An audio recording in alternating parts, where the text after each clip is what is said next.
एक लाइन जो दरिंदगी जिन लोगों ने की उस पर भी बात कर लीजिए, जरा बोल दीजिए कि जो कुछ किया गया वो मतलब कल्पना से परे है। नहीं, बिल्कुल सही है। देखिए, किसी की भी हत्या हो, चाहे वो ये इस लड़के की जो हत्या हुई है वो बहुत ही गलत है। जो आप नाखून उखाड़ने वाली बात कर रही हैं, ये बिल्कुल बर्बरतापूर्ण है। चाहे ट्रेन में नाम पूछ करके गोली मार करके हत्या हो, चाहे 32 किलोमीटर डस्टर कार का पीछा करके गौ हत्या के शक में हत्या हो, ये सारी हत्याएं गलत हैं। आपने अनामिका जी एक बहुत अच्छी बात कही। आपने कहा कि बहराइच में जो आग लग रही थी वो धीरे धीरे कम हुई। अनामिका जी, इतनी जल्दी कम नहीं होती है। इसको मैं शायद अपने लफ्जों से भी नहीं बयान कर सकता हूं, मगर एक शेर जरूर सुना सकता हूं कि जो आग लगाई थी तुमने उसको तो बुझाया अशकों ने, जो अशकों ने भड़काई है उस आग को ठंडा कौन करे। इस आग को ठंडा होने में अभी बहुत टाइम लगेगा।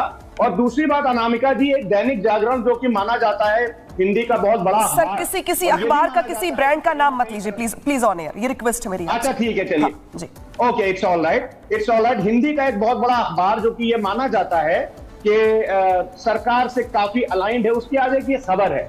इस खबर के हिसाब से ये अखबार लिखता है कि ये जो हादसा हुआ है बहराइच में, इसकी पूरी जो जिम्मेदारी है वो पुलिस की लापरवाही की वजह से हुआ है। क्योंकि जहां पर जिस क्षेत्र में ये शोभा यात्रा निकल रही थी वहां पे ऐसा नहीं कि पहली बार निकली हो। एसएन सिंह जी, वो पूरा का पूरा ठीकरा फोड़ रहे हैं प्रदेश की कानून व्यवस्था को लेकर के, बहराइच में प्रशासन पे सवाल खड़े कर रहे हैं, लेकिन वो एक बार भी ये नहीं कह रहे हैं कि जिस तरीके से बर्बरता की गई, दरिंदगी की गई, वो अपने आप में हैरान करने वाला, परेशान करने वाला है। पहले जवाब दीजिए, साथ ही सवाल में जोड़ रही हूं अपना यहाँ पर कि जुलूस निकालेंगे तो क्या हत्या कर देंगे?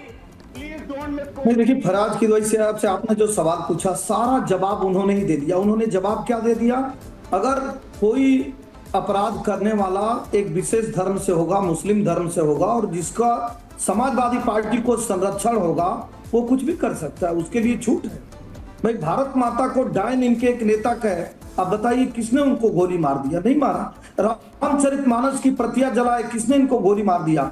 गोरखनाथ मंदिर में, लखनऊ मंदिर में, गाजियाबाद मंदिर में बहुत सारे अपराधी कृत्य करते हुए विशेष धर्म के पकड़े गए कि किसने गोली मार दिया। अगर आपको लगता है कि एक लड़का गलत कार्य किया है, जैसा कि जस्टिफाई करने में लगे हैं, अपने को बचाने में लगे हैं समाजवादी पार्टी के लोग, तो आप पकड़िए, उसको पुलिस के हवाले कर दीजिए। उसी दिन हैदराबाद में दुर्गा माता की मूर्ति को विखंडित करते हुए एक व्यक्ति पकड़ा जाता है मुस्लिम समाज का।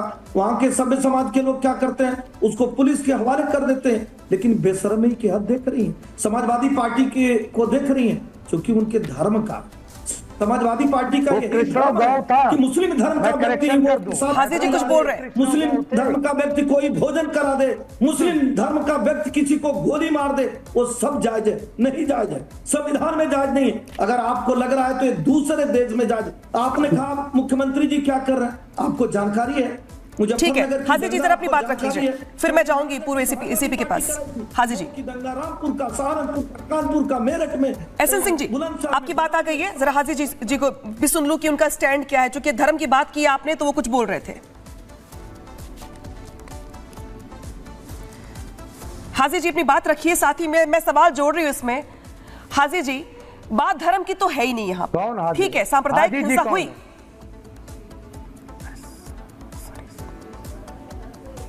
हाजी जी कौन है? नहीं, माफ कीजिएगा, मैं आपके पास लौटूंगी। एसीपी जो जा रही हूं मैं, एसीपी साहब के पास जा रही हूं मैं। जिस तरीके से वेदभूषण जी, सांप्रदायिक हिंसा होती है, आपने भी बहुत बार देखा होगा अपनी ड्यूटी के दौरान कि कुछ इलाकों में हिंसा हो जाती है। लेकिन जिस तरीके से हिंसा की गई उस जगह पे, जो लोग थे वहां पे मौजूद, उनका यह आरोप है कि भाई दो गुट आपस में भिड़ गए, इतना बवाल बढ़ गया कि कुछ लोगों ने रामगोपाल पे बौछार कर दी गोलियों की। लेकिन उसके पहले की जो मानसिकता थी, पहले टॉर्चर कर लो, पहले से उसे जिस तरीके से दरिंदगी की सारी हदें पार कर दो, ये किस तरीके के लोग हैं, कहां से आते हैं ये लोग? अनामिका, ये जो दंगा है बहराइच का बिल्कुल ऑर्गेनाइज दंगा था।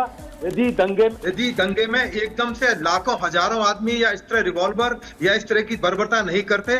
आपने देखा यूपी के अंदर कानपुर, लखनऊ, अलीगढ़, मुजफ्फरनगर, मेरठ, बुलंदशहर दंगों का बहुत लंबा इतिहास रहा है। इवन दिल्ली में जहां बैठा हुआ यहाँ भी दंगों का इतिहास रहा है। परंतु बहराइच उसमें और एक नया नाम जुड़ गया है कि बहराइच भी अब दंगों के लिए जाना जाएगा। जब विवाद जो शुरू हुआ था डीजे के ऊपर जो म्यूजिक बज रहा था, उसको लेकर विवाद हुआ था। उसके लिए सरकार ने, सुप्रीम कोर्ट ने एक मानक फिक्स किए हुए हैं। 10 बजे तक लाउड स्पीकर पूरे हिंदुस्तान में अलाउड है। कितना बज रहा था, क्या कोई अश्लील गाने बज रहे थे या किसी मुस्लिम धर्म को उस पर अपशब्द कहे जा रहे थे, तो बिल्कुल ये गलत था। परंतु यदि वो अपनी भक्ति कर रहे थे, अपनी चीजों को बात कह रहे थे, तो उसमें कोई बुराई नहीं थी। जहां तक दिखाया जा रहा है कि राम गोपाल किसी छत पर चढ़े हुए हैं, झंडा लहरा रहे हैं, अपने धर्म का झंडा लहरा रहे हैं, ये किसी ऑफेंस की कैटेगरी में नहीं आता। यदि फिर भी किसी को ऐतराज था, वहां तमाम तरह का पुलिस प्रशासन मौजूद था, उनसे शिकायत दर्ज कराई जा सकती थी, उस पर एक्शन लिया जा सकता था। परंतु जिस तरह से पोस्टमार्टम रिपोर्ट आई है, उसमें उसकी बॉडी पर 22 छर्रे मारे गए, जो 12 बोर की बंदूक है उससे मारे गए। तो अचानक तो पैदा नहीं होगी कि अचानक किसी के घर में सब्जी काटने वाला चाकू था। ये सब कुछ ऑर्गेनाइज था। और जहां तक बॉडी के पार्ट्स है, कोई बॉडी का पार्ट उसका ऐसा नहीं है जहां पर इंजरी नहीं थी। पैरों के नाखून उखड़े हुए हैं, जांग में चाकू मारा गया है या पेचकस मारा गया है। तो इस तरह से बर्बरता जैसे तालिबानी लोग करते हैं, उस तरह की बर्बरता देखने को मिलती है। तो इसको बहुत हल्के से नहीं लिया जा सकता। ठीक है, सरकार जवाब देगी, FIR दर्ज है, 10 लोग नामजद हैं, बाकी मुमताज जी, अगर मान लीजिए कि किसी युवक ने कुछ बदसलूकी की या ऐसी कोई हरकत की जो आपको नागवार गुजरी, इसके लिए मारपीट तक भी समझ में आती है। चलिए, यहाँ पे समझ में आता है कि दो गुट आपस में भिड़ गए, लेकिन पैरों के नाखून उखाड़ लेना, 22 छर्रे शरीर पे से निकलना, इसके अलावा टॉर्चर करने की सारी हदें पार कर देना, कुछ तो जरा बोलिए कि जो कुछ किया गया, मतलब वो बहराइच में, वो तो बिल्कुल कल्पना से परे है। एक शब्द में नफरत की सारी हदें पार कर दी गई है। मतलब नफरत और सिर्फ नफरत है ये, और कुछ भी नहीं। नहीं, सारा तो आप ही ने बोल दिया है, मैं भी बोल देता हूं कि बिल्कुल गलत है। हाँ ठीक है, बिल्कुल गैर इंसानी है और ये नहीं करना चाहिए था, उनको सब्र करना चाहिए था। नहीं तो आप ये भी बोल दीजिए कि नफरत है ये। मैंने ये भी बोला, मैंने ये बोला कि सिर्फ नफरत है। मेरी बात को आप ये भी रिपीट कर दीजिए कि सिर्फ नफरत है। नहीं, आप हमें स्क्रिप्ट भेज दीजिए तो मैं वही बोल दूं। भेज दीजिए आप। आपने कहा ना कि मैंने सब कुछ बोल दिया। भेज दिया कीजिए पहले। नहीं, पहले आप हमें स्क्रिप्ट भेज दिया कीजिए तो मैं वही पढ़ दिया करूं। अरे लेकिन दीजिए ना मुमताज जी, लेकिन लगा के कह दीजिए ना कि जायज क्यों है। आप लेकिन लगाइए और जायज बता दीजिए। लेकिन लगाइए और जायज बताइए, आप बताइए क्यों है। आप बताइए ना, एक व्यक्ति जो लाल किले पे आता है, भारत के ध्वज को हटा देता है, क्या उसको पुलिस गोली मार? एसएन सिंह जी, पहले इनकी बात आ जाए। एसएन सिंह जी, पहले मुमताज जी की बात आ जाए, फिर मैं काउंटर लूंगी आपसे। पहले मुमताज जी को बोले नहीं दीजिए। मुमताज जी अपनी बात बोलिए। देखिए, ऐसा है, मैं कह रहा हूँ बिल्कुल गैर इंसानी है, बिल्कुल ये नहीं होना चाहिए। और भीड़ तंत्र का राज नहीं होना चाहिए, खून खराबा नहीं होना चाहिए। लेकिन ये कोई पहली घटना नहीं है हिंदुस्तान के। हिंदुस्तान में बड़ी ऐसी घटनाएं आई हैं और दोनों तरफ से आई हैं, तो इसलिए ये नहीं होना चाहिए, मैं ये कह रहा हूं। दूसरी चीज ये कि झंडा, देखिए वहां पे झगड़ा हुआ, झगड़ा के बाद वो नौजवान ऊपर चढ़ जाता है, ऊपर चढ़ के एक खास मजहब का हरा झंडा जो है वो गिराता है, रेलिंग गिरती है, फिर वो किस तरीके से नारे लगाता है, फिर उसके बाद उसको मारा जाता है, सब हो जाता है। सवाल ये पुलिस का। ठीक है, आप सबके पास वापस वोटिंग स्पीच शुरू कर लेते हैं। गृह मंत्री अमित शाह का कुछ कह रहे हैं।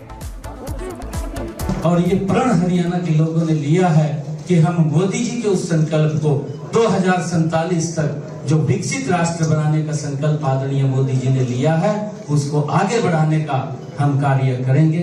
आप सबको मैं बहुत बहुत बधाई देता हूं। पुनः आदरणीय अमित शाह जी का बहुत बहुत धन्यवाद और मोहन यादव जी का। तर्कों से वार पलटवार, संवाद किसका दमदार। राष्ट्रीय सर्वोपरि सम्मेलन 18 अक्टूबर सिर्फ रिपब्लिक भारत पर।